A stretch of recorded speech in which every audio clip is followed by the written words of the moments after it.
Hello and welcome into Big Talk, college sports with a Midwest perspective, blue collar and blue blood. I'm Dalton Shetler. Sam Sprunger on the far side. If you're joining us on the visual medium, you see him there, but you'll also see your screen's cut into three because this week we have Tony with us as well. It's not too often we get the OG crew back together, but we got a reunion this morning. So, folks, how we doing?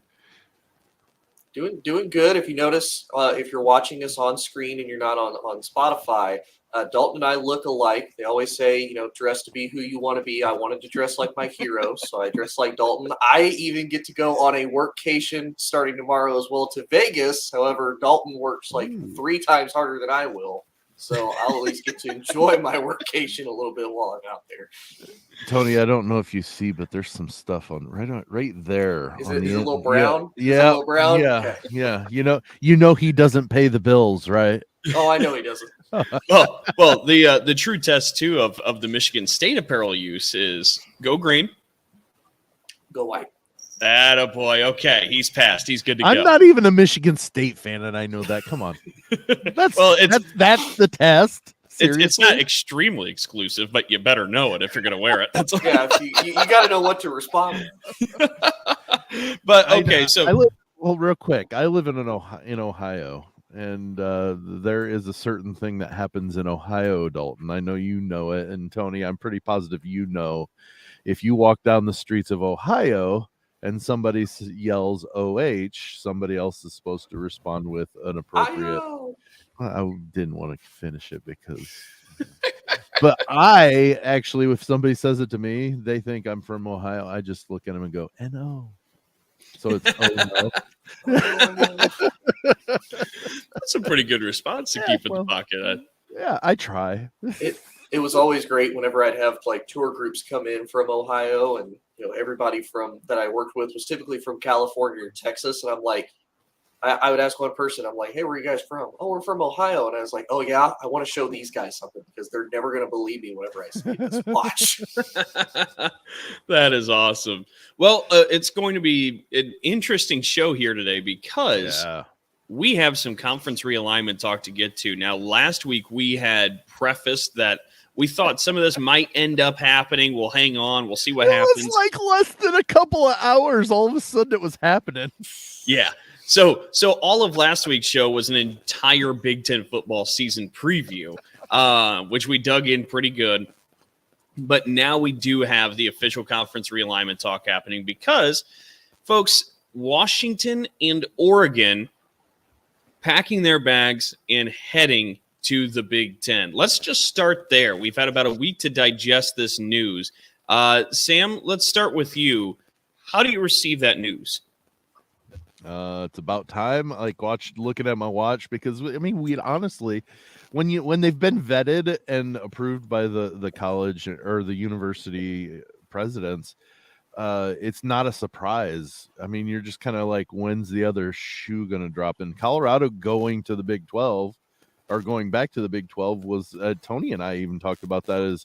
This is the start of it. It's just a matter of time before it happens. And then, you and I talked on Friday that it could happen any day. Well, we didn't realize we meant any minute, when we said that. And I'm happy at it about it because I even wrote an article about the what each of those can bring. There's a history with the Big Ten that they have. Yeah. I look forward to it. This is what the college world's going into. We might as well embrace it, and even if it's kicking and screaming a little bit, embrace it and understand that it's going to happen whether we like it or not.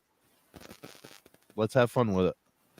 Tony, how about you? Yeah, I'm excited for it from a fan perspective. I'm a little disappointed from it for a fan perspective because if you look at it, the Big Ten, we got the 4 biggest brands out of the Pac-12, and if you look at it, we got the 2 blue-collar, blue-blood schools in USC, UCLA.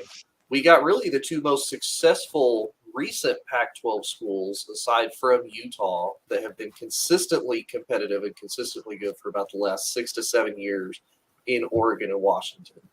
So it is kind of crazy when I dove into what caused all of this as far as the pack, kind of falling out and dying. A lot of people are saying it's, the Big Ten because they poached USC, UCLA. It's because they didn't have a media deal.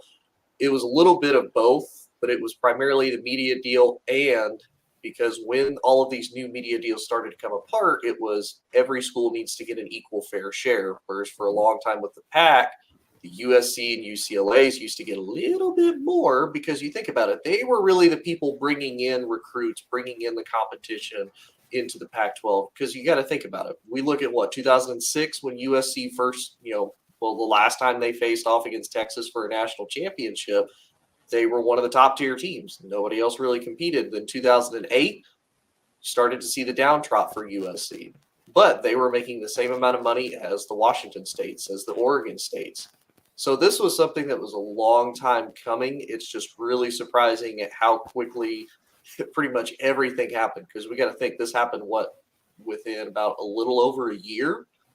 We went from the Pac-12 is still here to, okay, USC and UCLA are gone. It could still potentially be like the Pac-10. Maybe they're going to expand and add some other people to riding strong with the Pac-4 at the moment, which that is currently an actual website. The Pac-4 still there. They all have tournament bids into the Pac-4 championship tournament for basketball. So congratulations to Oregon State and Washington State. You are going to the potential championship semifinals. Congratulations. Go ahead, Sam. You have to. I will not say anything other than this is the Pac conference's own doing. I'm not going to even say fault. It's their own doing. They had well over a year to come into. I'm not talking after USC and UCLA left. They had well over a year, if not longer, to figure out what their media deal was going to be before those two decided they were leaving the conference. Yep. So they just, it's almost like they took their lead from the NCAA and how to handle NIL. Mm-hmm. Like they are like, oh, we'll be fine. We'll just wait. We'll just wait. It'll be fine. We'll just wait. It'll be fine. What? USC and UCLA are leaving? Well, I don't know how we're going to handle this. It's their own fault. Well, and to me, I think you go back to not even just in this last year and just the response to USC, UCLA leaving, but if you dig deep and you read some of the articles of former Commissioner Larry Scott in the position he had the Pac-12 in, and keep in mind, again, the Pac-12, that TV network that the conference created was the most abysmal that exists for any conference in the country. Like, this has been a failing leadership, and maybe failing's too harsh of a word. It's been too stuck in the mud. It has not evolved. It has not advanced for just about a decade since they tried to poach Texas over a decade ago, kind of birthing the Longhorn Network with ESPN. Yeah. So, I mean, the Pac-12 has been kind of sitting on its heels for quite some time, and it ended up imploding. But I think there's a couple things to take away from this. One, and we tackled a little bit from the Big Ten perspective, and we can go down that rabbit hole a little bit more. But another angle that can't just be glossed over, and I feel like we kind of have glossed over, I had no idea it was possible for a Power 5 conference to just die. If you told me 5 years ago, quickly. Yeah, if you told me 5 years ago one of these entities just wouldn't exist, that wouldn't be fathomable to me. Like, it's simply insane to me that we just watched the killing of a Power 5. It's like as if a planet in our system just exploded.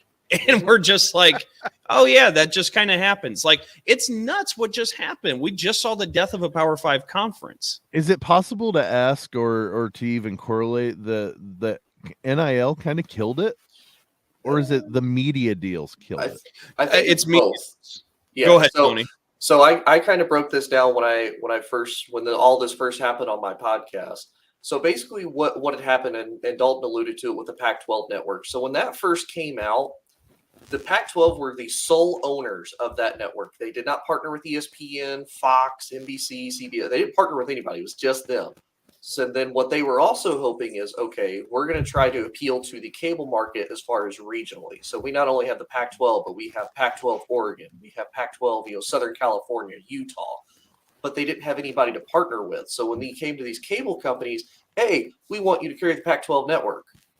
Okay, we'll do that. You're not going to make as much money, because if you look at the Big Ten network, if you look at Longhorn Network, they partnered with Fox and ESPN.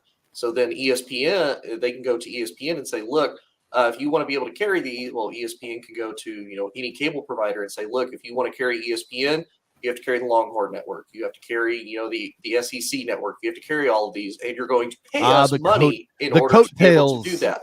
Exactly. The Pac-12 didn't do that. And that was probably one of their absolute biggest mistakes, is that they didn't do that. And so I'm pretty sure it was George Kulikov, if I'm saying his name correctly. It wasn't Larry Scott. But when this whole media deal came out, and it was basically down to the Big 12 and the Pac-12 on who gets the last slice of the pie, as Jerry Jones would put it, because there's only so much pie for everybody to eat. The Pac-12 was actually presented with the same deal the Big 12 had. And the Pac-12 was one of they had this kind of notion, no, we got this. We think we can earn more. We think there's a better deal on the table. Brett Yormark said, no, there's not. We'll take it. We'll take it right now. And that was essentially the nail in the coffin, because, okay, you're only going to have so much money left. These companies, they pay ESPN, Fox, all of them pay billions to the NFL, because the NFL can charge it, because these companies want to stream it, because they're going to continue to make money. And the same thing with college football. So there's only so much money left, and that's the Pac didn't have anything left. So like Dalton said, they're very old. They're very stagnant. And let's be realistic. We've talked about it before on the show. Not saying that there's not fans of college football on the West Coast. You've seen it for the last 10, 15 years. None of these Pac teams have really been relevant. They don't care as much about college football anymore. It's true. No, it's a really good point, and especially when you kind of take a look at the regional value that each of these conferences and schools kind of provide. And I think what's interesting here too, two things. One, you just said the Big 12. This is so fascinating to me in hindsight and going back. Like this is going to be something for business history books, like at some point down the road. The Big 12 was the conference that was left for dead when Texas and Oklahoma picked up and left. Yep. We all thought that would be the one to go. For the Big 12 to rise back up to status and watch another Power 5 die, unbelievable. But Sam, to go back to your question about is this really just kind of the media deals? Is that what killed the Pac-12? I think it's important to note here, too, because this just was released in the news cycle. Ohio State Athletic Director Gene Smith, who actually is going to be retiring soon, which was a big piece of news. But he left the quote where he said, Fox ended up picking up the tab for Washington and Oregon. Washington and Oregon are coming over at a discounted price to the Big Ten. They're not getting as much as the other schools, at least from the start, but that's still going to be much more than what they're making in the Pac-12, where it's worth it to them to incur all the travel expenses they're going to have. Because keep in mind, and this is another rabbit hole we can go down, it's not just football affected here. There are 20-some athletic sports that are going to have to travel, do all these different things. But when you talk about the media deals, yeah, that's what this is. There was an anonymous quote leaked at one point earlier in this week that said the Big Ten is just being ran by a Fox executive. That's where we're at right now.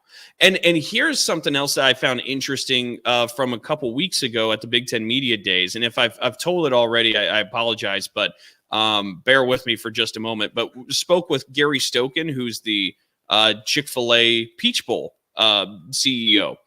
And we were talking about the business and just different things with college athletics. And he seemed very visibly frustrated by what was going on with conference realignment talk. And this is before the big dominoes fell. This is when we just knew about Colorado going to the Big 12, which, by the way, for our listeners, too, if you've been out of it, Utah, Arizona State, and Arizona also going to the Big 12. So that really led to the Pac-12 becoming the Pac-4. But anyway, talking with Gary Stokan. Conference is what I like to call it. Fair enough. But talking with Gary Stokan, he said, look, college football is the second favorite sport in America, right? Number one's the NFL. And the NFL, when you take a look at the TV revenue, the TV deals that exist for the NFL gets $10 billion a year. $10 billion a year in just TV revenue, nothing else, just TV revenue. and he says college football is the second most popular sport. And if you add up the Big Ten, the SEC, the other conferences, maybe you're getting to around $3 billion for college football. And this is somebody who comes with a sports marketing background. He worked with Michael Jordan and a bunch of others, Magic Johnson, Larry Bird, doing Converse, Nike deals way back in the day. Like he knows the game. He knows the industry. And he said, I imagine the value of college football should be sitting, and it really is sitting, closer to $7.5 billion than $3 billion where it currently sits. He goes, there's no way to me, if you crunch the numbers, that the margin should be $7 billion a year between college football and the NFL. And he goes, the reason why we're at this spot right now is because college football is not united.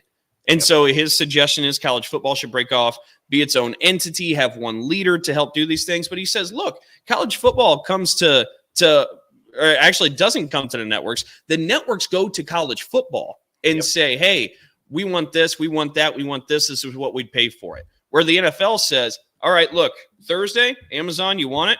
Cool.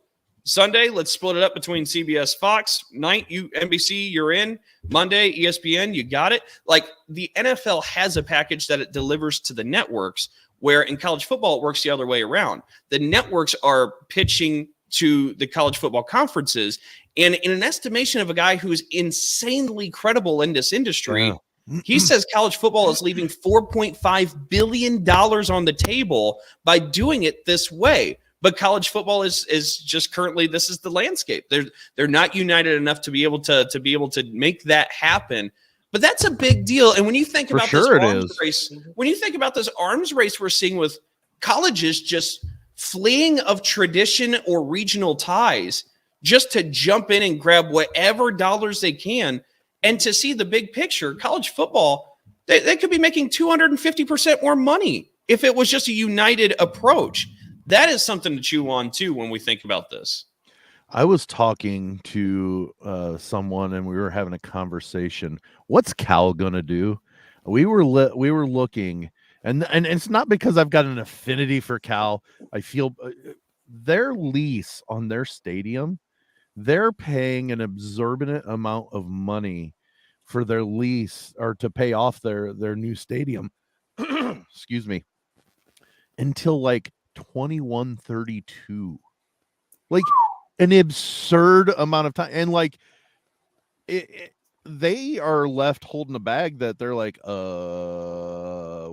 are we doing here? And it's because, and don't get me wrong, I'm excited at what's going to happen with this new Big Ten. I am, because new things, change isn't always the greatest. But you know what? It's gonna happen. So let's see what happens. So that's what excites me about it.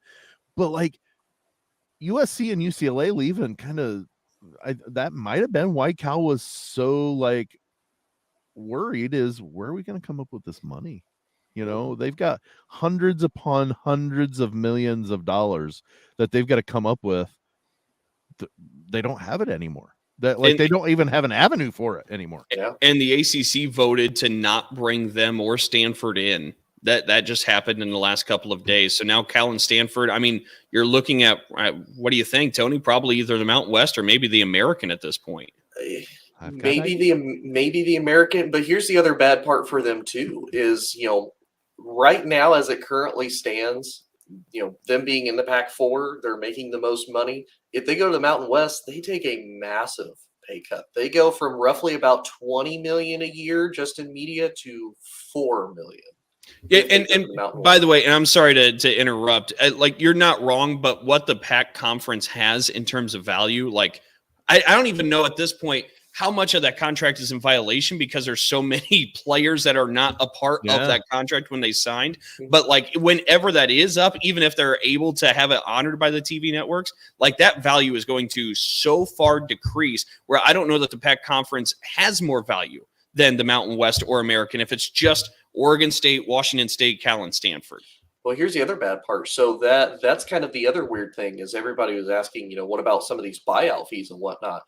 The Pac conference's media deal is up as of the end of this coming season. So nobody's violating anything. That's the even worse part. Now, I had heard there was supposedly a rumor that San Diego State pushed out there, why don't we merge the Mountain West, the AAC, and the Pac Conference all together and kind of become this new A Pac mid-major conference? conference. Right.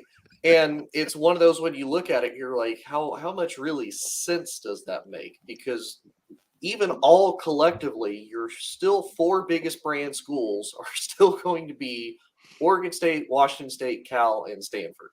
Like nobody else is really going to bring a lot. Maybe Boise State, San Diego State. We've kind of dove into that a little bit. They're not bringing you're not bringing the fan base. You're not bringing the powerhouse to a conference to try to revive it. Now you're going to make one heck of a Group 5 conference. Like, holy crap, you're going to make one heck of a Group 5 Well, and conference. Tony, we even talked about that. Is Cal, the ones that are left, if they go to a smaller conference, they might actually have a chance to make the playoff more often because they're going to be more of an established programs that they could win those conferences and get, or the be part of the best teams of the group of 5, or the whatever it's going to be called from here on out, and they actually may make the playoffs because of it. Yeah, but I do kind of feel bad for people who don't know. So apparently at the last second before Arizona State, and Utah all also jumped ship, as we'll call it, there was potentially a deal. One of the Pac-12 presidents reached out to the Big 12 presidents and said, hey, can you take all 9 of us except Oregon State, Washington State? And I feel just so bad for those two because they're just left holding the bag. And you know what it kind of does? It's like, makes me really want to go get some Oregon State stuff and just say, let's go Beavs. Like, I just want them to just run through something. I'd be willing to underdog. I'd be willing to bet that was the Cal president because they're like, I see our lease. We're going to have, oh geez, this is going to be bad for us. Hey, why don't you take us all except for. So I'm sorry. I wanted to make a real quick point, just for the fact that people are like, "Oh, it's all about money." Oh, what about all these other school or other sports that have to do the travel as well? Mm-hmm. These universities aren't completely devoid of intelligence. They're going to do numbers. They've got number geeks, so to speak, that will run all the possible numbers and say, okay, this is going to be very beneficial for us, even when you take into consideration, because football drives the bus in almost every university in the country. If they can make enough money, that supports the rest of their programs. I don't think USC, UCLA, Oregon, Washington, any of these schools are going to go, we're going to make so much money and all these other schools in football, let's do it, without considering the softball team's got to do it. The water polo team's got to do it. Whatever school programs you have inside your school, they're not just going to leave them to die. Now, there might be some universities that might do that, but those are ones that aren't going to be a successful university in sports very often because of it. It baffles me to think that people are so upset. Now, don't get me wrong. It's going to make it harder for the families maybe to travel to those. And that part I feel for them, because I know if my kids make it or were to make it into a major sport or whatever, I want to be able to go to as many of those games as possible. But I live in Ohio. If my kid goes to somewhere in, Colorado for school, I'm not going to be able to make a lot of them anyways, that, or I'm going to have to move out there. So like it exists now anyway. So I do believe in a vacuum, your point is absolutely right. Like, this is something that is considered. It's been weighed. Everybody understands when they're making that decision that they're going to gain money. And I do think it hurts families of athletes. I think it hurts a lot of those student athletes. I think the women's tennis players at Oregon traveling to Piscataway, New Jersey for a weekend and then bouncing somewhere else, like, I think it's going to be nuts. But I think, like, again, you're right. In just that trade-off, you're correct. But I think there's a larger point that could be had here, and it's the one that I keep falling to. At this point, because, as you said, college football drives the machine, right? College football is what's making everybody jump in and do this because that's where the money is. At this point, college football is obviously and very distinctly different than any other sport that we have in college athletics, and it's being treated very much differently. At this point, why doesn't college football just become its own thing? The college football playoff, as we've talked about for years, is already separate from the NCAA. Why doesn't the college football break off from the NCAA, have its own commissioner, have its own uniformed stance, and if it's its own thing, then the rest of the sports could stay in, you could say the NCAA, whatever it is, but you could do away with this idea of conferences. Like in college, you could just have split up 2 mega conferences in college football, 3 mega conferences, because obviously geographical sense doesn't really matter when it comes to this conversation with college football. Like at this point, it's just about value. So you could create your own organization, your own league of college football, split it up however you want and play from there. Because to be honest too, travel doesn't matter that much in football, not nearly the same as it does the other sports, because you're playing once a week. Usually it's home and then you'll play a road and then come back home, whatever it is. But these other sports, you could make it so that you're playing in geographical pods. Like you could go back to what we've understood as conferences and be able to operate that way. To me, it makes no sense that that isn't happening, because as we already mentioned, if college football was its own body of work and had a uniformed leader, it was just united across the country, you could get more money doing it that way. You'd be able to receive more money, which is what this all has been about. But B, the rest of college athletics could actually be given some help in a sustainable structure that would work for everybody. Like I just, to me, it baffles me that this isn't going to be the way, and maybe it is somewhere down the road, but why cooler heads can't figure that out now is kind of beyond me. Why is it sounds more and more like you're saying that college football should turn into what Notre Dame's done and just align every other sport into a conference and keep football separate from everything else. Well, and to be honest, I mean, Notre Dame kind of walked into that backwards because they started with their national NBC contract. But I mean, is that not the way? Like football clearly is what drives the money for all of these universities. So let's go ahead. Let's go all in on the money for football. But the rest of college athletics shouldn't just be sitting behind, hanging onto a rope behind the pickup truck of football going 70 miles an hour down the road, just bouncing up and down. Like you could make it so college athletics could actually succeed in every other way. Like it doesn't need to be so difficult for these other sports. I envisioned one of those rickety old like snow sleds tied to the back of an F-150 going like 60 down the road, and it just says Washington Volleyball. Right. Like that's and this person is just holding on for dear life. We can make this work. We can make this work. Well, and we talked about. I'm sorry, Tony. Go ahead. I'll let you, and then I'll jump in there. Go ahead. No, you're good. It's one of those when you look at it, because that question has been asked a lot. Even Joel Klatt asked that. Why don't we have football be separate, have its own basically commissioner? Because really, if you look at it, college football is trying to mirror the NFL so hard, but they're also trying to do it differently. Because, like you said, Dalton, because you have conferences, and you know what I really think it is. I think it goes down to one of these. Who do we have be in charge? Like who makes this decision? Like who ultimately comes to the board? Because more than likely, as it stands right now, it's going to have to be. Yeah, I know Sam would do it. I think all three of us would do it. We'd probably do a better job, to be honest with you. But triumvirate of power. Like if you look at it right now, the 4 commissioners for the Power 4 conferences now. Let's call them the 4 families, Tony. The 4 families, okay. Got it.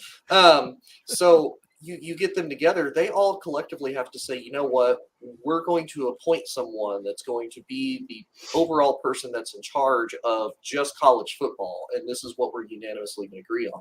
I think it goes down to those guys don't want to give up their positions because they're making a ton of money with where they sit currently right now. They hold a lot of status, they hold a lot of power, and they hold a lot of pull. Nobody's really going to give that up. And what happens to the person that fails? Because who does that person report to as far as, okay, you're in charge of just college football. Like who's that person's boss at that point? The four families.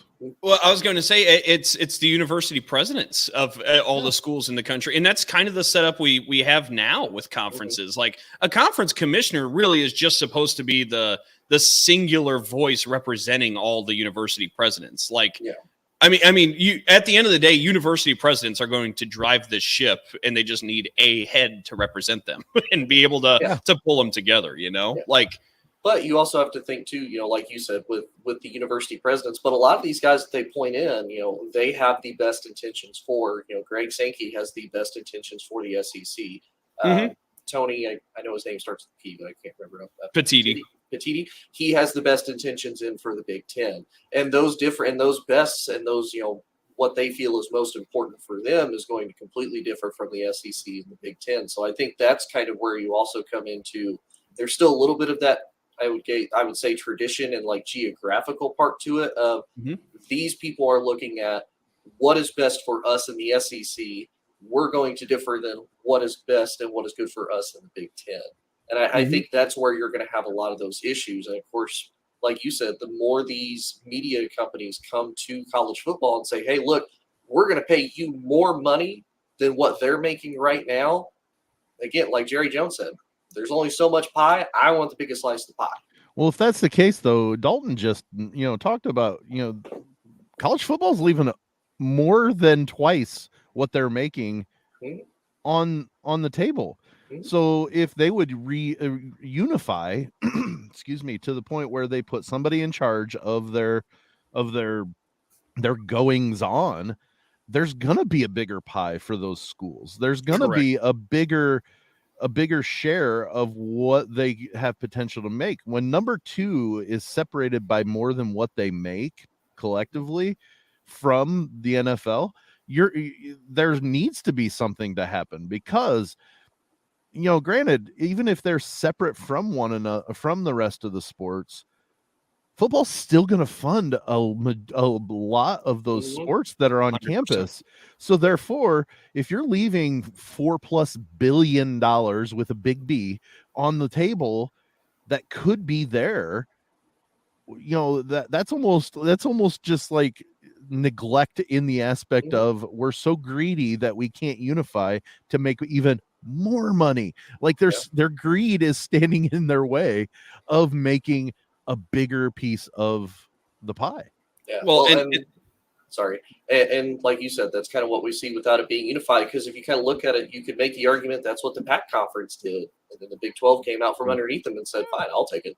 Like you won't, I will. And I think that's what they're kind of afraid of, because if you look at just the Power 5 schools, and maybe you could potentially petition for the Group 5, because I would say for the Group 5, they're like, okay, we can make money now. Like, awesome, let's do it. I wonder too if that's what they're also afraid of, because there's 130 plus Division I at minimum, football schools that are available for this. Can you get all of them to collectively agree to that? Well, go ahead, Dalton. Sorry. Well, I was going to say, and Tony brings up a good point, because I mean, a big part of the fear currently is every conference right now is just trying to stay alive, like outside of the Big Ten and SEC, and the Big Ten and SEC are trying to make sure they're big. So like, there's no time for them to think about the greater good of college football. Everybody is like, let me just not have my throat slit today, because we're seeing that just happen. So like, I think that's a big part of it. But like, if we had a united college football entity, like these conferences would be more inclined, I believe. Now there would be issues where everybody wants their own unique thing, but you'd be more inclined to work together. Like you mentioned kind of mirroring the NFL, and this is a bit of a stretch, but the NFC and AFC, they're on the same team. Like, you know what I mean? Like everything is on the same team here. Right. Like things could be kind of operated in they such all fall under the shield. You know what I mean? So like, but like, so I think that's interesting, but I did also want to mention, because we had texted beforehand, talking about this, and this is in the similar vein, but it's comments of Chip Kelly, who said in a quote, "Notre Dame is an independent in football, but they're in a conference for everything else. Why aren't we all independent for football? Take the 64 teams in Power 5 and make that one division. Take the 64 teams in Group of 5, make that another division. We play for a championship, they play for a championship, and no one else gets affected. Our sport is different than everybody else. We only play once a week. Travel's not a big deal for football, but it is a big deal for other sports, end quote. Chip Kelly nailed it on the head. Like, that's perfect to me. Yeah. But then I guess, go ahead. Sorry. I guess then the question would be, and again, this would be one of those they would have to try to figure it out of, who faces who as far as, vying for that championship. If you're in the Power 5 or if you're in the Group 5, how does that stand? Do we still kind of keep the college teams rankings playing for a championship? You got a giant March Madness happening, right? Right.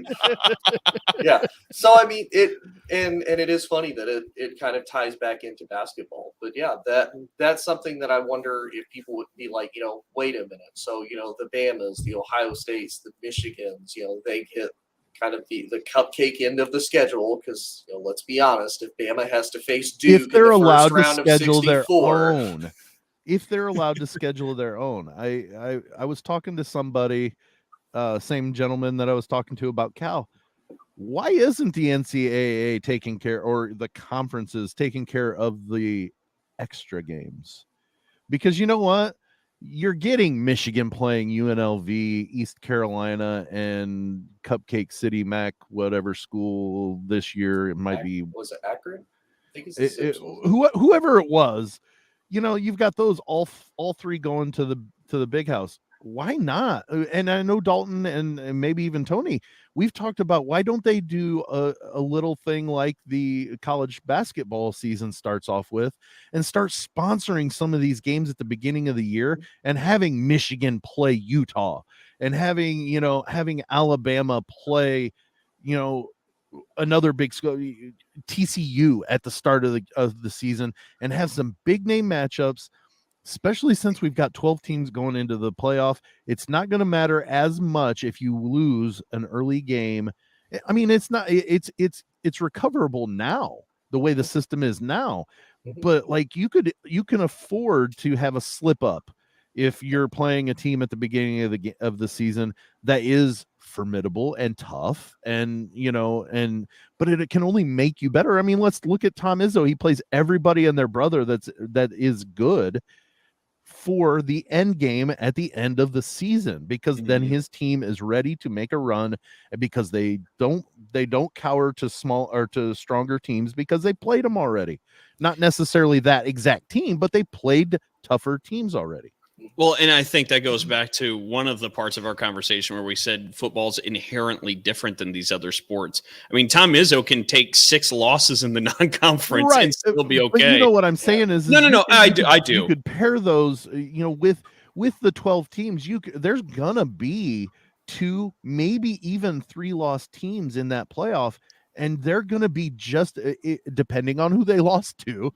They're going to be just as competitive as a team that went undefeated, Cincinnati, against, and I'm not damning Cincinnati. They did everything they should have, and they deserve to be in the playoff that year.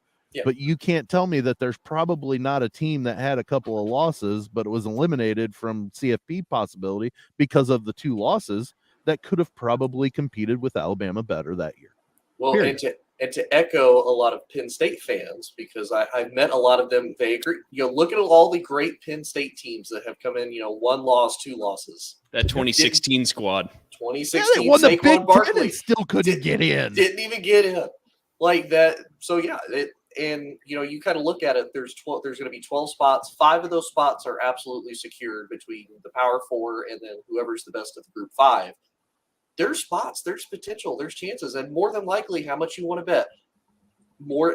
I say this, more than likely, it's going to be 2 teams from the Big Ten, the champion and the runner-up, since we're getting rid of divisions, the SEC and the runner-up, and potentially the Big 12 and the runner-up, or just 1 representative of the Big 12, 3 from the Big 10, 3 from the SEC, whatever it is. So there's so many chances for these teams to be able to bounce back and be fine and still be able to compete. I still think they need to make sure whoever gets the 4 byes gets to host a game at their campus. I still contend. So that was one of the things too. So like to Sam's point, I mean, there's been a couple like the Chick-fil-A Peach Bowl has actually tried to sponsor like a kickoff big game in the beginning of the year. And like there's been a couple of those. For the most part, I'd like to not encourage those because I want more Notre Dame, Ohio States. I want people going to each other's stadiums. The made-for-TV football games and basketball games, for that matter, I think have killed some of the passion and going to campuses in college sports. But I'll digress. I don't hate that, but what I'm saying is that would guarantee big matchups at least. No, I knew what your point was. So you're ragging on me even though you understood. Well, I get it. No, whatever. Anytime I can stand up for home and homes and campus games, I always I pick love up the torch. Those. Yep. Absolutely.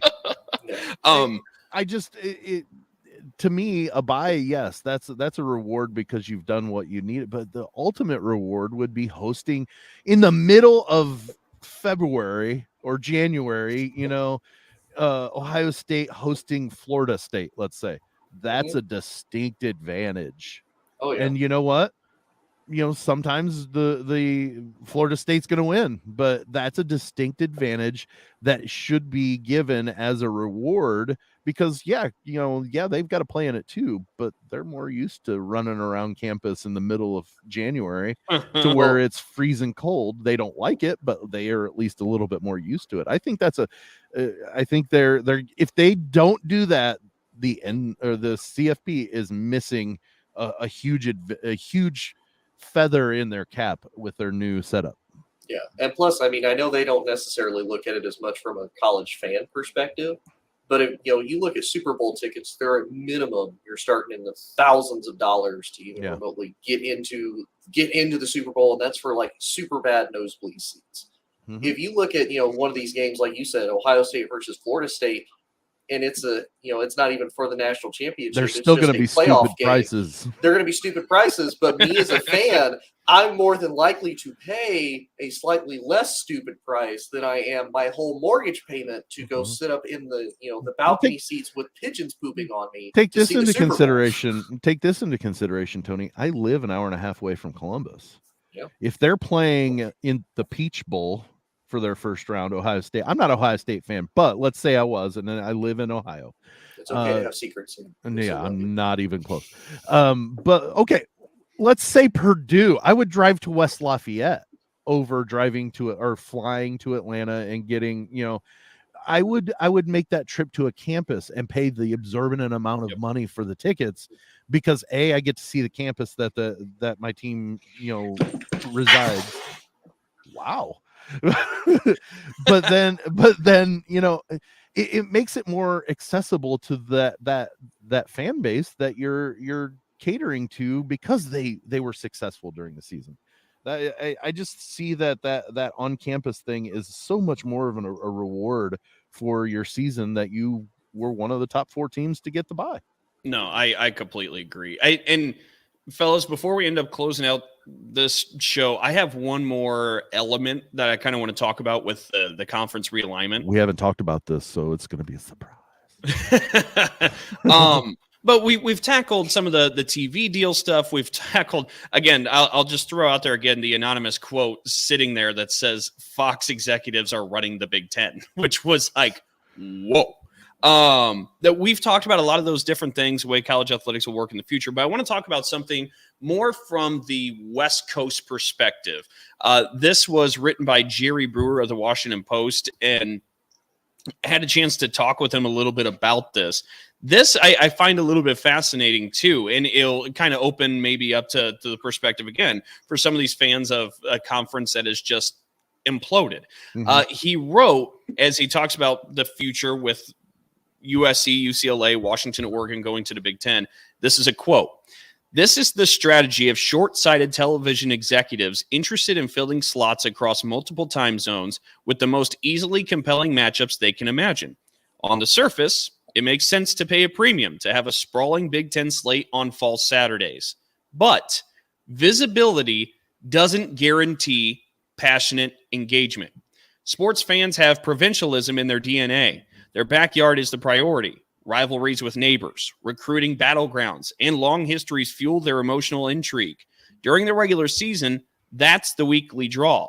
familiarity, not made for TV randomness. Maryland men's basketball fans feel it when they struggle to get up for Big Ten matchups with Michigan State and Indiana, the same way they anticipated ACC showdowns with Duke and North Carolina. End quote. I thought this goes to show, too, as the article title for this is Greed and Ambition Have Killed College Football's Regional Charm. But I thought that was fascinating because now Oregon football, instead of having a guaranteed matchup with Oregon State in the state, a rivalry that actually is pretty entertaining. And obviously it means a lot to the folks there in that state of Oregon.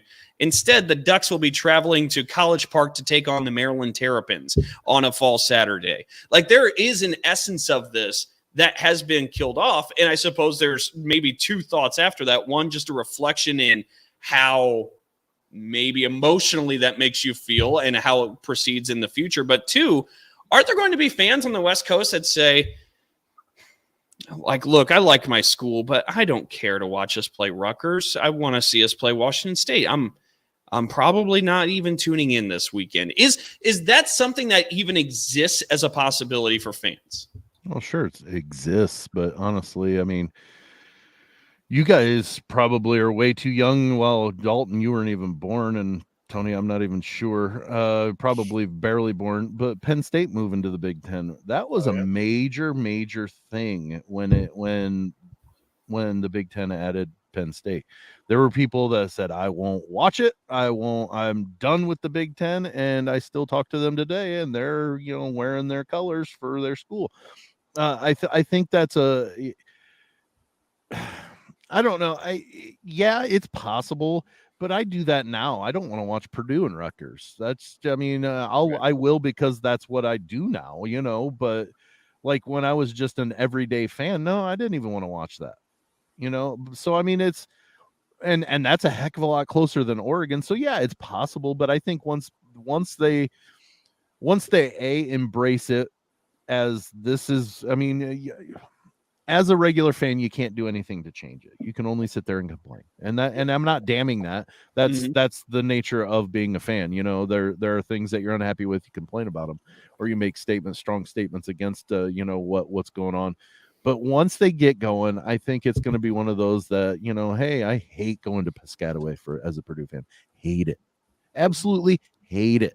Now I watch the Purdue Rutgers basketball games, especially in Piscataway, because I want to see how we get screwed this time. And a new rivalry's been born out of that. Like, to that point, there has been a rivalry born out of that. Yeah. Sorry, and you'll eventually get rivalries. Now, I will say, Colin Cowherd reported it. Apparently, Oregon and Washington both agreed they will still play Oregon State and Washington State both. So those are still going to be managed. But no, you're exactly right. It's one of those. If you're a fan, it's like, I even saw fans complain about it when CBS got the Big Ten. Do we really want to see Iowa traveling to Bloomington at the 3 p.m. game to take on the Hoosiers, basically with only defense, and as we nobody probably wants to watch the Hoosiers. No offense. Exactly, but that's the potential thing. But like Sam said, as a fan, more than likely you're still going to watch. Like, even if you hate it, and you're allowed to hate it, and more than likely people still are going to. But I've heard a lot of college fans who even hate the whole college realignment. All these rivalries and histories kind of being tossed to the wayside for money. They're all like, at the end of the day, I'm still going to watch it, and that's still going to happen. You're still going to watch the schools you're going to be a fan of, and you're still more than likely going to watch the big matchups if you have any type of an interest in, say, the Texases versus Alabamas, the Ohio States versus USC's, you're probably still going to watch it regardless. Yep.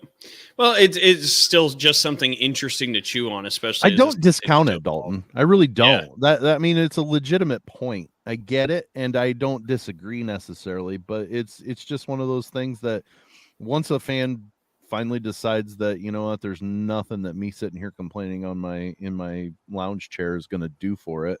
I'll at least, eventually a majority, I would say, eventually will come back to it and then embrace it all. It's Football's always there. It just has a gravitational pull, and football at this point is just counting on you just not being able to give it up. That's why they're going behind paywalls for certain conferences and certain games that are coming up this fall. They're counting on it, though. They're counting on you. They can count on all of their fingers and little toes, and that's just not going to happen with this guy. I don't know. I mean, when you watch when the Beavs and the Cougs are fighting for the Pac Conference Championship, I'm gonna look and I'm gonna see Sam Sprunger paying for Apple TV to watch it out. I don't pay for anything Apple, Tony. Come on. Well, I can tell you right now. I don't even pay for apples. I have in my email sitting there a free trial offer for 3 months for Peacock, and I'm waiting until September 1st to get that thing going. I have been sitting on that. That's my plan. I tell you what, the $6 a month isn't that bad. No, but it's just going to go up. I mean, I just saw Hulu. If they do, then I drop raise their prices more. I get to watch The Office commercial free. It's true. Hey, I'm not dissing on Peacock. I just, man, it's a new way to consume sports. If only you know darn well that there are going to be some companies that go around and go, okay, we're gonna allow you to get the Peacock network, all these different pay streams all in one. It's almost like it's a new thing, like a cable package. Yeah, it would be amazing. And that was it's just a pendulum. It's going to happen. It's going to come back. And you know how they're also going to kind of move to that. You notice they're like, oh yeah, we got to stop this whole like family sharing thing. Netflix, no, you can't have 4 people on the same account. Hulu's starting to do it. Disney's starting to do it. Like, wait a minute. No. I want to know how they know that my kid in college isn't the one using it. He's part of my family, but he's on campus. There's some real own because we need more money. No. Yeah. There's some real red flags with how the streaming industry is kicking up a little bit here and trying to chase after some of the dollars because they're insanely in debt with these streaming platforms. But we'll save that for another show. So a lot of great college football realignment, a lot of good college football talk here today. Sam, Tony, before we close down shop, if there's anything you wanted to add we didn't get to, but also let everybody know where they can find us. I want to preface. I have yet to change this. I know. Please do not email and say, goodness, we're in August. Why does it say weekly through July? Okay. I get it. I get it. Okay. I have dropped the ball on this. Tony, go ahead. I'm also going to send an email for all of our fans out there who noticed that the Twitter bird is also still on here, not the X. It is X. It is formerly known as I am Twitter. fighting it. I am going to continue with. I don't know. You're going to take a stand. You're going to take it. Right. Is this the flagship moment for the NCAA and college football? Take a stand. It's still Twitter. It'll be all right. It'll take care of itself. It'll be fine. Okay. That worked out well, right? Okay, Pac, I can just ignore it and say it'll take care of itself. Yeah, you ignore a problem long enough, it just doesn't exist or it goes away, right? Anyways, go ahead. But anyway, you can find us on TikTok, Instagram, and X, formerly known as Twitter, at B1G_Talk. That's Big Talk, but with a 1 instead of an I. You can also find us on Facebook at Big Talk, B1G Talk. You can add Not the underscore. all You don't Big have to. Not all Big Talk? Not all Big Talk. Oh, yeah, that's right. Yeah, not all Big Talk. Go after Big Talk, not all Big Talk. That's right. We're fighting that copyright battle, just like we're fighting Sam to change the weekly July and the Twitter word. Good luck on that, then. Jeez. But yeah, it's my thing now, huh? Yep, your thing. Oh, then starting in about a week or so, we will start streaming twice a week on ASAP Network. We'll be on the Friday mornings at 9 a.m. and then Wednesday evenings at 5 p.m. We will stream our show for everybody to consume. If you miss those streams, you can always find the video stream on Spotify. And if you just want to listen to our beautiful faces talk, you can catch us anywhere you find podcasts through the Lounge Media Group. All right. So another edition of Big Talk, college sports with Midwest perspective. Blue collar and blue blood comes to a close. Thank you all so much for tuning in and joining us for another edition of Big Talk. And for Sam Sprunger, Tony Hollinsworth, I'm Dalton Shetler. So long. See ya. Bye.